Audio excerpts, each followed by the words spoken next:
తుడిచి పాపము కడిగి మలినము తుడిచి ఆ ప్రశంస రక్తమే ఆ ప్రశంస రక్తమే యేసు చావుంది సిలువపై నీ కొరకే నా కొరకే ఆ యొక్క పాప క్షమాపణ ద్వారా ఒక రోజు మరణించిన తర్వాత ఆ యొక్క నరకానికి కాకుండా పరలోక రాజ్యం అనబడే ఆ యొక్క స్వర్గానికి చేరుకోవాలి అని అంటే ఈ లోకంలో ఉన్న ఒకే ఒక్క మార్గం ఏంటి అని అంటే అది ప్రభువైన యేసుక్రీస్తు అనే మార్గం.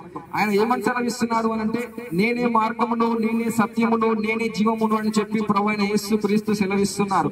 ఈ లోకంలో ఆయన ఒక్కడే మార్గమై ఉన్నాడు, ఆయన ఒక్కడే సత్యమై ఉన్నాడు, ఆయన ఒక్కడే జీవమై ఉన్నాడు. ఆయన దేనికి మార్గమై ఉన్నాడు అని అంటే మానవులందరూ మరణించిన తర్వాత పరలోక రాజ్యానికి చేర్చడానికి ప్రభువైన యేసుక్రీస్తు ఒక్కడే ఈ లోకంలో మార్గమై ఉన్నాడు. ఆయన ఒక్కడే ఈ లోకంలో జీవమై ఉన్నాడు, పునరుద్ధానమై ఉన్నాడు. ఆయన ఒక్కడే ఈ లోకంలో ప్రపంచానికి వెలుగై ఉన్నాడు. ఆయన ఒక్కడే సమాధానమే సంతోషమే సమాధానమే చెప్పనా శక్యమైన సంతోషం చెప్పనా శక్యమైన సంతోషం తెరువబడెను నా మనోనేత్రము తెరువబడెను నా మనోనేత్రము తెరువబడెను నా మనోనేత్రము క్రీస్తు నన్ను ముట్టినందునా క్రీస్తున్నారు కాబట్టి ఈ రోజు నీ దగ్గరికి వాక్యం చేర్చబడింది. ఒకవేళ నిజమైన యేసుక్రీస్తు వాళ్ళు నడవాలనుకుంటే ఆయన గురించి తెలుసుకోవాలనుకుంటే నీకు గర్భపత్రిక ఏర్పడుతుంది. ఏంటంటే ట్రూ లవ్ అనగా నిజమైన ప్రేమ. ఈ లోకంలో ఎంతో మంది ప్రేమిస్తూ ఉంటారేమో, ఎంతో మంది నిన్ను వదిలేసి వెళ్ళిపోతా ఉంటారేమో, కానీ ఒక ప్రేమ ఎలాంటిదంటే శాశ్వతము నిరంతరము నిలిచుండే ప్రేమ. అలాంటి నిలిచుండే ప్రేమ నీకు ఈ రోజు దక్కబోతుంది. ఎలాగో అంటే ఆయన నేను ప్రేమిస్తున్నాడు కాబట్టి ఒకసారి ప్రభువైన యేసుక్రీస్తు వారిని నన్ను క్షమించమని చెప్పినట్లు ఆయన ప్రతి పాపాన్ని క్షమించి నీ యొక్క నిజమైన ప్రేమ ఆయన ఇవ్వబోతా ఉంటాడు. ఈ లోకానుసారమైన ప్రేమ నీ యొక్క ఇక్కడ మాత్రమే ఉంటుంది. ఈ లోకానుసారమైన ప్రేమ నేను ప్రేమిస్తూ అనే మాట మాత్రమే ఉంటుంది. కానీ నీ యొక్క పాటు చనిపోయినగా ప్రభు రాజులకు రాజు యేసుక్రీస్తు ప్రభు దేవాది దేవుడు యేసుక్రీస్తు ప్రభు పరిశుద్ధుడు యేసుక్రీస్తు ప్రభు ఈ లోకానికి ఒక సవాలు వేశాడు.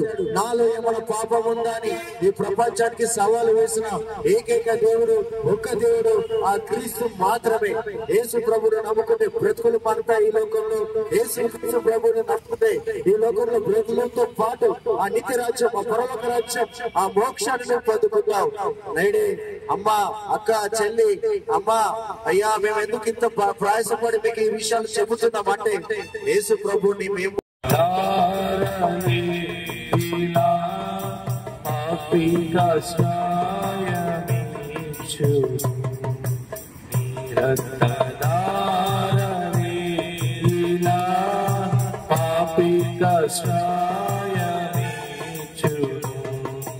పరిశుద్ధ తండ్రి పాపిని కడిగి పవిత్ర పరచును పరిశుద్ధ తండ్రి పాపిని కడిగి ఇదే ఒక మంచి అవుతున్న సమయం.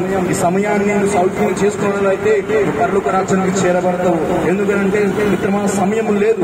ఏ దినము ఏమి అవుతుందో తెలియదు, ఏ క్షణము ఏమి అవుతుందో తెలియదు కనుక మనము ఈ రోజు ఉంటామో ఈ క్షణమే మనం చనిపోతామో మనకి తెలియదు కనుక ఒక క్షణం చెప్తున్న ఒక మంచి మాటలు, ఒక మంచి ఆపర్చునిటీగా తీసుకొని ఒక రక్షణ మార్గాన్ని నడవాలని ప్రభువైన యేసుక్రీస్తు చెప్తున్నాడు. ప్రభువైన యేసుక్రీస్తు ఎంతకాలం ప్రేమిస్తున్నాడు. ఆయన మన పట్ల చూపించిన ప్రేమ అన్కండిషనల్ లవ్, అంతులేని ప్రేమ మనం చూపించాడు. ఈ రోజు మనుషులు ఏ మనిషి లోకంలో మనం చూపించలేని ప్రేమ చూపించాడు. ఎందుకంటే మానవ రక్తము కాల్చి బలి అయ్యారు. ప్రభువైన యేసుక్రీస్తు ఏమంటున్నారు అని అంటే, నేనే మార్గమును, నేనే సత్యమును, నేనే జీవమును అని అంటున్నారు. ప్రభువైన యేసుక్రీస్తు ఆయనే మార్గమై ఉన్నాడు, ఆయనే సత్యమై ఉన్నాడు, ఆయనే జీవమై ఉన్నాడు. ఆయన తప్ప మరొక మార్గము ఈ లోకంలో లేనే లేదు. ప్రభువైన యేసుక్రీస్తు ఏమంటున్నారు అని అంటే, నేనే జీవమును, నేనే పునరుద్ధానమును అని అంటున్నారు. ఈ లోకంలో ప్రతి మానవుడు కూడా మరణించిన తర్వాత ఆ యొక్క పరలోక రాజ్యానికి చేరడానికి ప్రభువైన యేసుక్రీస్తు ఒక్కడే ఈ లోకంలో మార్గమై ఉన్నాడు. ఆ యొక్క మార్గము ద్వారా మాత్రమే మరణించిన తర్వాత ఎవరైనా సరే ఆ యొక్క పరలోక రాజ్యంలోనికి, ఆ యొక్క స్వర్గానికి చేరుకుంటారు కనుక ఆ యొక్క పరలోక రాజ్యానికి చేర్చడానికి, ఈ లోకంలో మనుషుల యొక్క పాపములను తీసివేయడానికి, ఆ యొక్క నరకం నుండి తప్పించడానికి ప్రభువైన యేసుక్రీస్తు ఆయన ఈ లోకంలో శిలువలో మరణించారు. ఆయన రక్తాన్ని పూర్తిగా ఈ లోకంలో ఆయన కల్వరి శిలువలో కార్చారు. ప్రభువైన యేసుక్రీస్తు అనే ఆ యొక్క రక్షకుడు మీ కొరకు ఆయన ఈ లోకంలో మరణించారు. ఆయన మరణించి మరో రోజు తిరిగి లేచారు. ఆ యొక్క తిరిగి లేచి ఆ యొక్క పునరుద్ధానంలో ఆ యొక్క శక్తిలో ఆయన మనందరికీ కూడా ఒకరోజు మనం కూడా మరణించిన తర్వాత తిరిగి లేస్తాము అని ఆ యొక్క నిరీక్షణను ప్రభువైన యేసుక్రీస్తు కల్వరి శిలువలో మనందరి కొరకు ఇచ్చారు. రవి కోటి దేవుడు, రమ్యమైన దేవుడు, రవి కోటి దేవుడు, రమ్యమైన దేవుడు, రారాజుగా వచ్చుచున్నాడు. యేసు రారాజుగా వచ్చుచున్నాడు. యేసు రాజుగా వచ్చుచున్నాడు. లోకమంతా తెలుసుకుంటాడు. యేసు రాజుగా వచ్చుచున్నాడు. లోకమంతా తెలుసుకుంటాడు. యేసు రాజుగా వచ్చుచున్నాడు. లోకమంతా తెలుసుకుంటాడు. యేసు రాజుగా వచ్చుచున్నాడు. లోకమంతా తెలుసుకుంటాడు. అందరికి ఈరోజు శుభవర్తమానం ఏంటంటే, ఈరోజు ప్రభు అయిన యేసుక్రీస్తు 2000 సంవత్సరాల క్రితము మన పాపముల విషయమై ఆయన ఈ యొక్క సిలువలో బలి అయి ఆయన మన పాపముల కొరకు మన పాపములను మోస్తూ ఆయన ఈ రోజు మన కొరకు బలి అయిన రోజు అదే గుడ్ ఫ్రైడే. ఈ గుడ్ ఫ్రైడే ఏంటంటే, మానవుడు ఒక పుట్టుకే పాపము, ఆ పాపంలోనే పుడుతున్నాడు, పాపంలోనే చనిపోతున్నాడు. కానీ ఆ పాపంలో నుండి విముక్తి పొందట్లేదు. కానీ ప్రభు అయిన యేసుక్రీస్తు అంటున్నాడు, నా ద్వారా తప్ప మరి ఎవరిలో పాపం నుండి క్షమాపణ పొందలేడని. అందుకే ప్రభు అయిన యేసుక్రీస్తు మరి ఆయన మన కొరకు, మన పాపముల కొరకు ఆయన సిలువలో తన చివరి రక్తపు పట్టు వరకు కూడా ఆయన రక్తమును కార్చి ఆయన సిలువలో మరణించాడు. మరి ఆ సిలువలో మరణించి ఆయన పిలుస్తున్నాడు, సమస్త ప్రయాసపడి సమస్త జనులారా నా దగ్గర నేను మీకు విశ్రాంతిని ఇస్తానంటున్నాడు. మనము ఎంతో మంది విశ్రాంతి అనగా మన జీవితంలో నెమ్మది ఉండదు, శాంతి ఉండదు, సమాధానం ఉండదు, ఏది లేకుండా మన ఇష్టానుసారమైన జీవితంలో మనము జీవిస్తూ ఉన్నాం. మనకిష్టమైన జీవితంలో జీవించు అనేక పాపములు చేస్తూ మనము బ్రతుకుతూ ఉన్నాం. ఆ పాపములను క్షమించడానికే ప్రభు అయిన యేసుక్రీస్తు ఆయన సిలువలో మరణించాడు. కనుక మరి ఈ సమయంలో మనం అందరం కూడా ఆయనను విశ్వసించి ఆయన కథకు వచ్చినట్లయితే ఆయన పాపములను క్షమించడానికి సమర్థుడు. అందరూ చనిపోవాల్సింది, ఈ యొక్క భూమి నుంచి అందరూ కూడా వెళ్ళిపోవాల్సింది. అయితే మనం చనిపోయిన తర్వాత రెండు మార్గాలు ఉంటాయి. ఒకటి పరలోకం, ఒకటి నరకం. అంటే స్వర్గం లేదా నరకం. అంటే స్వర్గానికి వెళ్ళాలంటే ప్రభువైన యేసుక్రీస్తే మార్గమై ఉన్నాడు, ఆ ప్రభువైన యేసుక్రీస్తు సత్యమై ఉన్నాడు, ప్రభువైన యేసుక్రీస్తే జీవమై ఉన్నాడు. నువ్వు ఎప్పుడైతే యేసు ప్రభువుని నమ్ముకొని ఆయన ఎందుకు విశ్వాసం ఉంచి ఆయన యొక్క మార్గంలో నడిచినట్లయితే ఆ యొక్క నిత్య రాజ్యము, పరలోక రాజ్యంలో నువ్వు చేర్చబడతావు, లేదంటే నిత్య నరకాగ్నిలో ఉంటావు. అయితే బైబిల్లో సెలవుస్తుంది కదా, నరకంలో వచ్చి మనుషుల కోసం ఆయన సిలువలో ప్రాణం పెట్టాడు. చూడండి, ఈ ప్రపంచంలో మనుషులు ఎందుకు బతుకుతున్నారో వాళ్ళకే తెలియదు. మనిషి పుట్టడం, బతకడం, చనిపోవడం, అలా చనిపోయిన తర్వాత ఒక జీవితం ఉంది.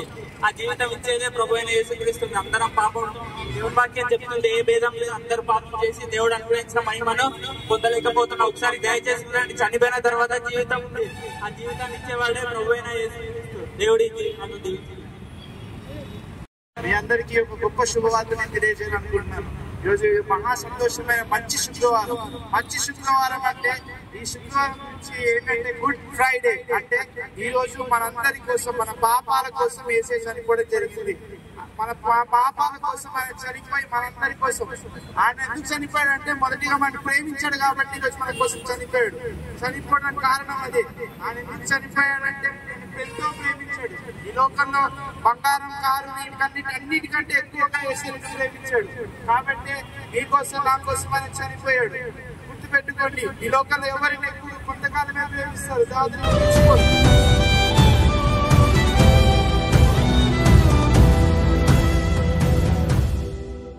ఘోర పాపి అయిన రాహాబున్ నీవు ప్రేమించినావుగా, వేశ్యగా జీవించినను వారసత్వమునిచ్చినావుగా.